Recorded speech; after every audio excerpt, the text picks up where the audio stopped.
The Voss Holdings tower was sterile and cold at 7 a.m. Single dad Daniel Cole, in faded maintenance overalls, rushed in, carrying his small lunchbox. Suddenly, CEO Ilara Voss, cold as ice, emerged, surrounded by security. Daniel accidentally brushed her shoulder. His lunchbox tumbled, shattering on the polished marble. The lobby erupted in laughter. "Useless janitor!" Ilara narrowed her eyes. "You are fired, immediately." Daniel froze, thinking of Lily. The glass ceiling began to tremble. A deafening, rhythmic whump, whump, whump descended. A massive Navy helicopter settled on the rooftop. An intense Navy SEAL scrambled down a stairwell, shouting into the chaos, "We need to see Daniel Cole now!" Daniel Cole's life was a testament to quiet, relentless dedication. He was a single father to Lily, a bright 7-year-old girl whose smile was the only light he needed. Lily's mother, Sarah, had passed away suddenly from a rare illness when the child was only 2. Since that day, Daniel had carried the full, weighty burden of being everything for his daughter: father, mother, protector, and sole provider. He often worked double shifts, sacrificing sleep to ensure Lily never felt the void left behind. He worked as a building maintenance technician at the prestigious Voss Holdings, a glittering cold structure built on billions. His job was a chaotic, unending mix of fixing complex HVAC systems, battling plumbing leaks in executive bathrooms, and scrubbing away the fingerprints of the wealthy. He was proficient, but his skills were dismissed because of the uniform he wore.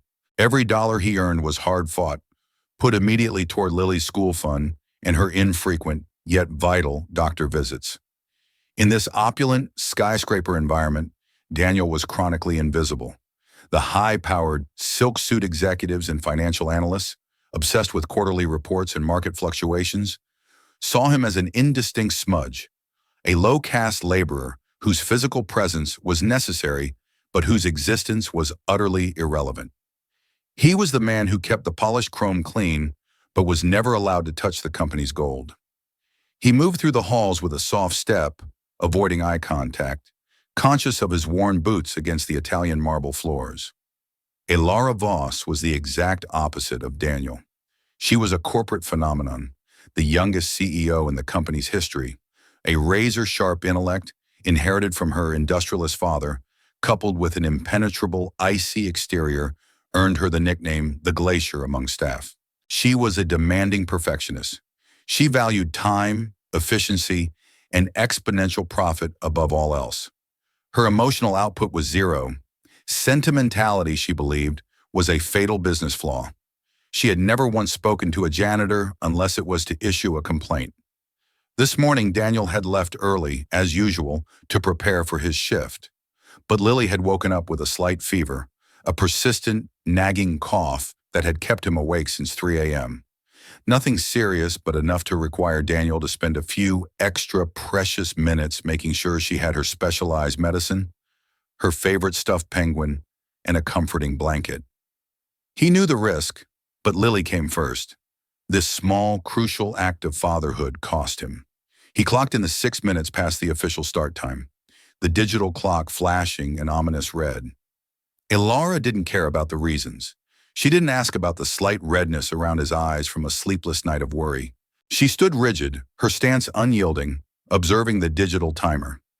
6 minutes late, that is a breach of the zero-tolerance punctuality clause.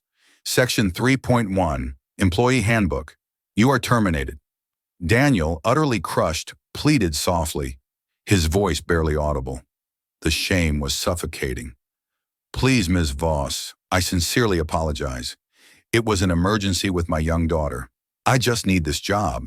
It's all I have." She looked at him, not with malice, but with complete, glacial disinterest, a look reserved for a poorly executed spreadsheet. "I run a major corporation, Mr. Cole.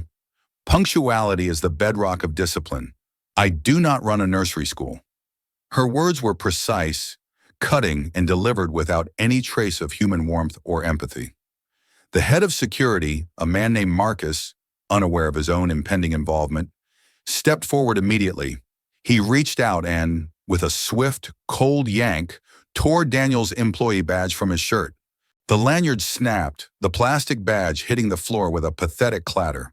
A ripple of mocking laughter spread through the lobby. The younger executives exchanged cruel glances, reveling in the public execution. "Guess he'll be fixing his own air conditioning now," one sneered. Daniel's cheeks flushed crimson. He dropped to his knees, his hands trembling with a mix of fury and intense humiliation, and began collecting the scattered pieces of his ruined lunch. Rice, a piece of chicken, and a broken plastic container. Elora didn't spare him another glance. Her business was concluded, the disciplinary action taken. She turned her back and walked toward the executive elevators, the epitome of ruthless power. But just as she reached the gleaming metallic doors, the terrifying rhythmic thump, thump, thump of the enormous helicopter blades began to vibrate the entire structure. The sound was immense, overwhelming, and utterly impossible. Voss Holdings did not have a permitted landing pad. The wind shear from the roof-mounted beast was causing the glass to strain. Security guards immediately swarmed Elara, forming a protective barricade. The staff members shrieked, scattering in panic, some diving behind couches and marble columns. Then a blur of dark green uniform descended the central, emergency staircase. A muscular Navy SEAL, Captain Reynolds, armed and sweating, burst into the opulent lobby. He didn't look at Elara, the CEO. He didn't look at the expensive art. His eyes scanned the terrified crowd until they locked onto the man kneeling on the floor, picking up debris. The SEAL's voice was a powerful, commanding roar that cut through the terror and the chopper noise. "Daniel Cole! Chief Petty Officer Daniel Cole! We are here to retrieve you!" The sound of the helicopter blades reached its peak. Daniel, the newly fired and publicly ridiculed man, stood amidst the broken glass and spilled rice. Every single eye in the shattered lobby was now fixed, not on the CEO, but on him. The invisible man was suddenly the most visible, most wanted person in the room. Elara Voss, still shielded by her security detail, was finally able to speak. Her voice was sharp, fueled by outrage and a challenge to her absolute authority. "This is private property. Who authorized this landing?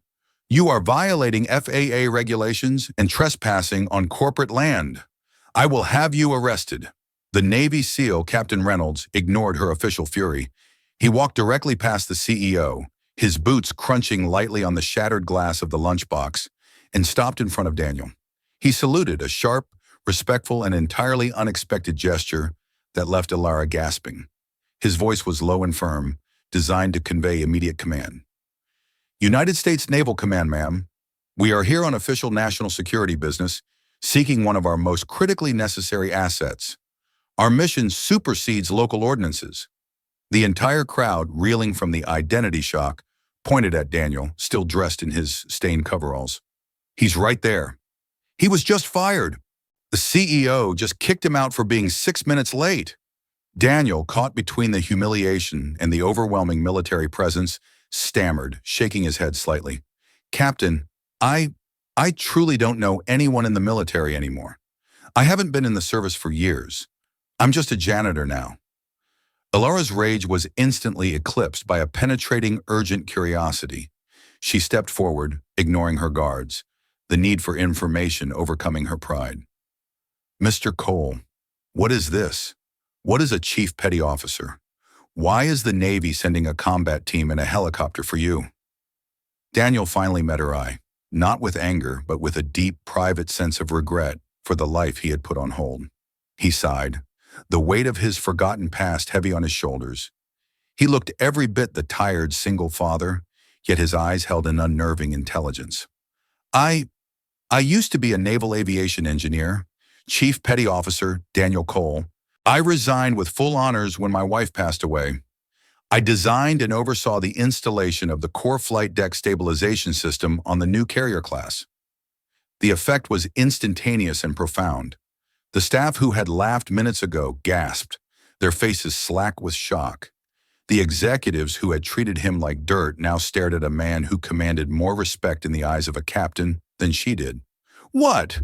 An aviation engineer? A system architect? A genius? Working as a janitor?" one executive whispered, utterly dumbfounded. The contrast between his current job and his former title was staggering.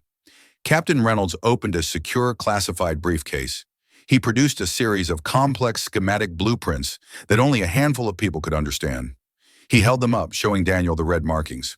The automated flight deck and landing safety override systems, AFDLOS, on the USS Roosevelt, our largest operational aircraft carrier, are experiencing a catastrophic, inexplicable failure. It's an intermittent cascade failure that defies standard protocol diagnostics. It is the system you designed, Mr. Cole. The only man in the world who understands the proprietary logic gates and the hand-coded failsafes is you. Elara Voss stared at Daniel, her composure utterly shattered. For the first time in her life, she was speechless. She saw not a low-paid janitor, but a man of immense, strategic, life-saving value, a value she had callously discarded for 6 minutes. The group of former colleagues who had mocked him fell into a suffocating, unbearable silence. Their earlier contempt now curdled into acute embarrassment and self-loathing. Captain Reynolds urged Daniel, his voice carrying the gravity of the situation. "We need to go. Now, Chief. 3,000 lives are on board, including the top brass for the Pacific Fleet maneuvers. If the system collapses completely, the nuclear auxiliary reactor cooling system will initiate an uncontrolled shutdown sequence. The entire carrier will be dead in the water in hostile territory. The clock is ticking." Daniel stood frozen, his mind spinning. The memories of his past responsibility, the pressure, the life and death stakes, the sheer size of the responsibility, clashed violently with the fierce, protective love for his daughter. "I can't. I'm sorry. My time is done. I have to look after my little girl. I promised Sarah I would always put Lily first." Elara watched, mesmerized. She saw the sheer exhaustion and burden of fatherhood weighing down a true hero. She watched as the entire corporate crowd, moments ago unified in their contempt for Daniel, now fixed their hopes desperately on him, the janitor. The sales manager who had pointed at him earlier, his eyes wide with fear for his own safe world, leaned in and muttered loudly enough for everyone to hear, "The CEO just fired the one man the entire United States Navy is begging for help." Elara felt a sudden, sickening, profound wave of shame wash over her. It was a raw, unfamiliar emotion that went beyond professional disappointment. She was publicly exposed as a short-sighted, cruel idiot who had prioritized 6 minutes over the life-saving potential of the man in front of her. Her empire of efficiency had just been trumped by a human being's intrinsic worth. Daniel pulled out his battered phone, looking at a cracked screen photo of Lily's smiling face. The clock was ticking. He had to decide between his quiet, safe life with his daughter and the terrifying, world-saving duty of his past. He finally looked at Captain Reynolds, his gaze firm, his choice made, not for the Navy, but for the principle of protecting others. He spoke a sentence that silenced the entire lobby, a testament to his unconditional dedication as a father. "I will go, but I need to take my daughter with me. I won't leave her alone. She comes first." Captain Reynolds nodded without hesitation, respecting the unbreakable boundary of the father. "Understood, Chief. Her safety will be our priority. We will make immediate arrangements." A second SEAL, a young woman named Lieutenant Jenna, carefully secured Lily into a miniaturized combat harness. "Come on, sweetie. You get to fly with your daddy," Jenna said warmly. She swiftly carried the child up the emergency stairs toward the roaring helicopter. Elara Voss stood utterly still, watching the dramatic scene unfold. The man she had humiliated and dismissed was being escorted away by a military escort. Her heart felt heavy, weighted by the crushing realization that she had so severely misjudged a person of extraordinary caliber. She had judged him by his stained uniform, not his character. She had valued form over substance. Daniel was the last to board the massive, roaring helicopter. Lily, clutching her father tightly in the noisy cabin, managed a small, terrified whisper against the roar of the engines. "Daddy, don't let me fall out. Please." Daniel smiled, giving her a reassuring squeeze. He put on a headset. "Never, sweetie. I'm holding on tight. It's safer than a taxi." The helicopter lifted off the rooftop, the powerful downdraft whipping Elara's hair across her face on the ground below. She remained rooted, witnessing the departure of the man whose true value dwarfed her entire glass tower. The flight to the vast, gray deck of the USS Roosevelt was quick and jarring. Daniel was rushed immediately into the main engineering control room, a chaotic, pressurized environment humming with stressed energy, bright monitors, and distressed officers. The air was thick with tension and the smell of ozone. The senior officers exchanged skeptical glances. "This is the genius they spoke of. The one who quit 5 years ago?" One whispered. "A single dad. In maintenance coveralls? He designed the entire safety skeleton?" Another murmured in disbelief. Daniel ignored the chatter. He didn't waste time on introductions. He immediately took the lead, his hands flying across the keyboard of the primary diagnostic terminal. He scanned the dizzying array of diagnostic screens, the primary sensor outputs, the pressure gradients, and the coolant flow rates. His eyes, once tired, now held the intense focus of a surgeon. He sucked in a sharp, sudden breath. This isn't random failure. The system's proprietary error log is being suppressed. The cascade is too clean. He checked the core command module's modification history. His eyes widened slightly. Who accessed the core command code 6 hours ago? "This is not a technical malfunction," he stated, his voice ringing with authority and expertise. "The failure loop was initiated manually. This is a direct internal security breach. Someone with level 5 clearance is actively trying to hide the override signature." The chief engineer, Commander Harrison, stared at Daniel in open horror. "Are you suggesting deliberate sabotage? A hack?" Daniel was already typing rapidly, bypassing the suppression code with a command he had built into the original system architecture. A digital backdoor only he knew existed.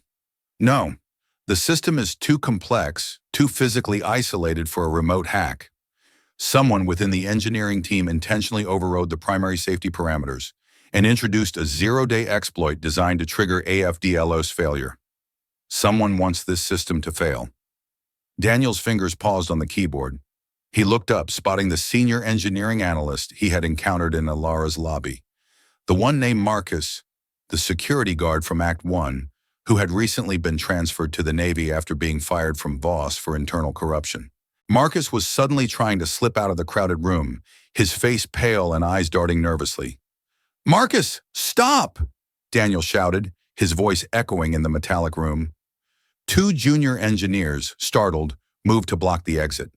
Marcus fought back, his face contorted in panic. He lunged for a fire extinguisher, desperate to escape. "If the safety system fails, the carrier is forced to halt operations. The entire Pacific Fleet is compromised," Marcus shrieked, his voice thick with desperation and venom. "The rival defense contractor paid me. They win the next multi-billion-dollar shipbuilding contract if the Roosevelt is grounded." Daniel didn't hesitate. He knew the danger of letting the saboteur escape. He reacted with a quick, decisive, non-lethal moves ingrained from his naval service, learned over years of close-quarters training. With a single swift shoulder block and a clean pivot that utilized Marcus's forward momentum, Daniel disarmed and dropped him to the deck. The other officers quickly secured the panicked saboteur. Lily, watching the entire terrifying ordeal through the small reinforced window of the adjacent administrative office, gasped, clutching her stuffed penguin. But she saw her father, calm, decisive, and fully in control amidst the chaos. Her fear began to mix with a fierce, burning pride. Daniel immediately raced back to the control board, his focus absolute. "Forget the culprit. The reactor core is beginning the manual emergency shutdown sequence. We have less than 9 minutes before the auxiliary power dies, and the entire flight deck loses hydraulic control." He began manually stripping out the malicious code, line by line, his expertise and speed overwhelming the complex system. He was reconstructing the core architecture on the fly, a coding masterpiece. Sweat poured from his brow, dripping onto the sensitive control panel. Commander Harrison began the terrifying countdown, his voice cracking with the pressure. "Chief, 5 minutes to auxiliary shutdown. Engine core temperature climbing past redline." Then minutes later, 30 seconds to reactor shutdown. "We are losing hydraulic pressure," Daniel yelled, his voice raw with urgency, issuing a critical power-saving command. Cut all non-essential power. Kill the lights. Reduce thermal load to minimum. The massive control room plunged into blinding darkness, the silence broken only by the hiss of cooling vents and the frantic typing of Daniel. Only the soft, intense glow of Daniel's monitor illuminated his determined, focused face. He furiously typed the final lines of countercode. The power flickered. The emergency lights snapped back on.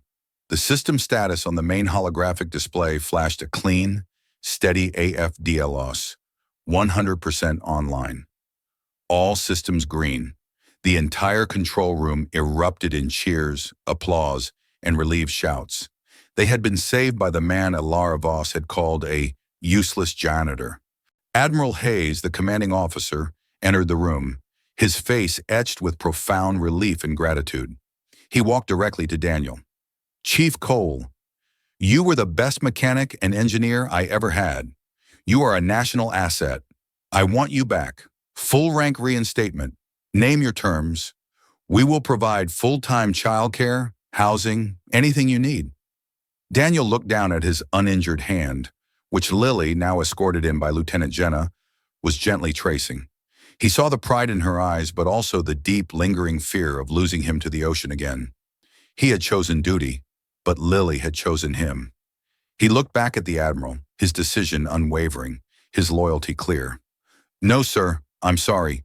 I just helped because I could. I had a responsibility to the system I designed. I helped because I didn't want anyone to lose their family like I lost mine. The Admiral held his gaze for a long moment, then offered a slow, profound, respectful nod. Understood, Chief. Godspeed. As Daniel was escorted out of the engineering room to the awaiting chopper, a young, awestruck officer quietly murmured, capturing the sentiment of the moment. He's the kind of man the world doesn't deserve. He cares more about lives than titles. The massive Navy helicopter, silent now, returned Daniel and Lily to the Voss Holdings Tower late that afternoon. The scene in the lobby was dramatically different.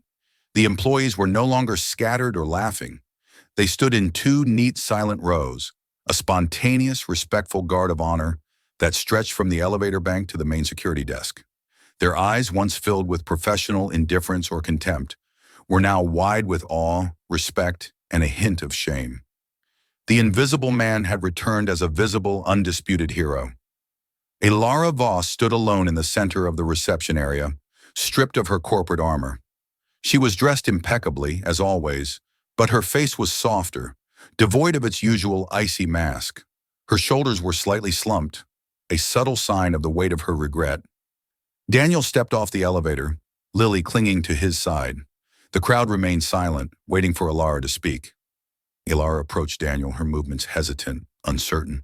She spoke softly, her voice carrying a fragile vulnerability Daniel had never heard. She didn't apologize for the firing, but for the judgment. Mr. Cole, I am deeply sorry. I was completely wrong about you. I judged your worth based on your pay grade, not your capacity. I apologize for my arrogance. Daniel nodded gently, accepting the apology without bitterness or malice. He understood her struggle with pride. It's all right, Ms. Voss. No harm was done, and the crisis was averted.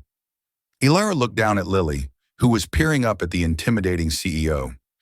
Ilara offered the child a genuine, tentative smile.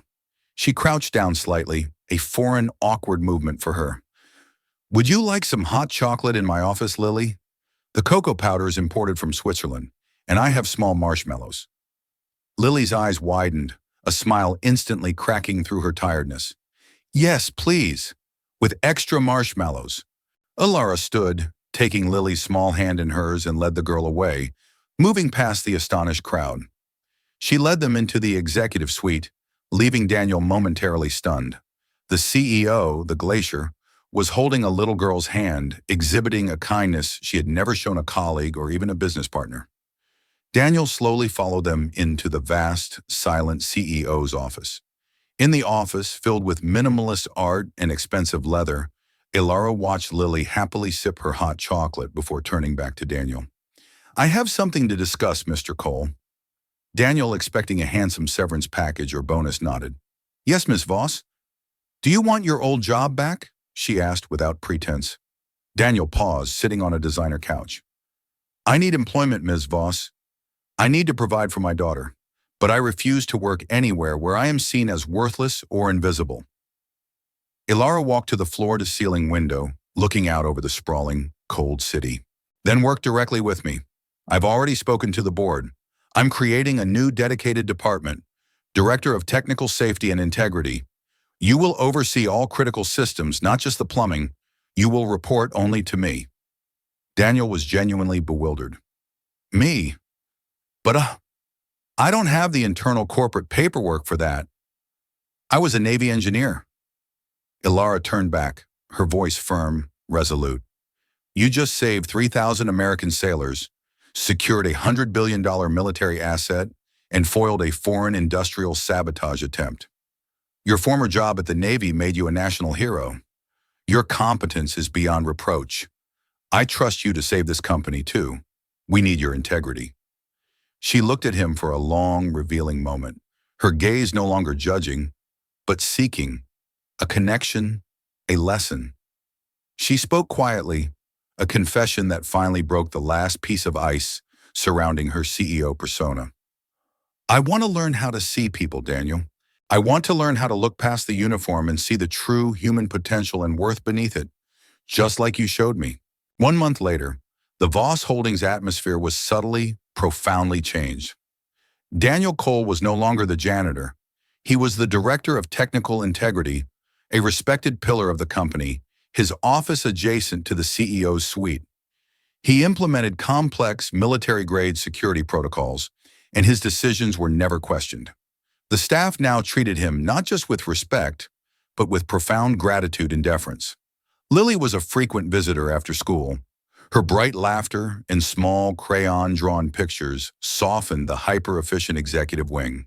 She often sat at the immense CEO desk, drawing pictures of helicopters and flowers, bringing unexpected warmth to a space long frozen by relentless ambition. One late afternoon, Daniel and Ilara were reviewing a new security audit. You know, Ilara, Daniel said, using her first name naturally now, you've genuinely changed. Ilara smiled, a rare, gentle, and complex expression that transformed her face. You and Lily forced me to change, Daniel. You showed me the difference between paper value and human value. I realized how small my world was before you interrupted it. That evening, Daniel was packing up to take Lily home. Ilara stood in the doorway of her office, dressed down in casual trousers and a soft sweater, something unheard of. Daniel, Lily, would you like to have dinner with me tonight? I ordered takeout from the great Italian place downtown. Daniel was taken aback by the personal invitation. This was far beyond a professional boundary. Why, Ms. Voss? Why do you want to have dinner with us? You have board meetings. Ilara looked down at Lily, who was happily swinging her small legs from the executive chair, clearly enjoying the company. She spoke with a vulnerable honesty that would have been unthinkable a month prior. Because when you two are around, Daniel, I don't feel quite so empty anymore. You bring life back into this glass cage. Lily slid off the chair and ran to Ilara, wrapping her small arms around the CEO's leg. Then you're our family now. You can be my new auntie. Ilara froze for a fraction of a second, the title auntie hitting her unexpectedly, then broke into a spontaneous, deep, genuine laugh, hugging the small girl back. A moment of pure, unexpected joy in human connection she had never allowed herself. Her cold exterior had finally melted away, replaced by the warmth of unexpected affection. Daniel, Ilara, and Lily left the tower together. Daniel carried Lily's backpack. Ilara carried Lily's latest drawing, a stick figure of the three of them holding hands. And Lily held both their hands, skipping happily. Under the cool glow of the streetlights, three figures walked away. A quiet mechanic who became a hero, a humbled CEO who learned empathy, and a brave little girl, a new, unlikely family, walking into the city night, having found connection where destiny had initially only offered conflict. If you believe stories like this, stories of quiet courage, undeniable truth, and profound human change, deserve to be told, leave a comment and subscribe to my stories.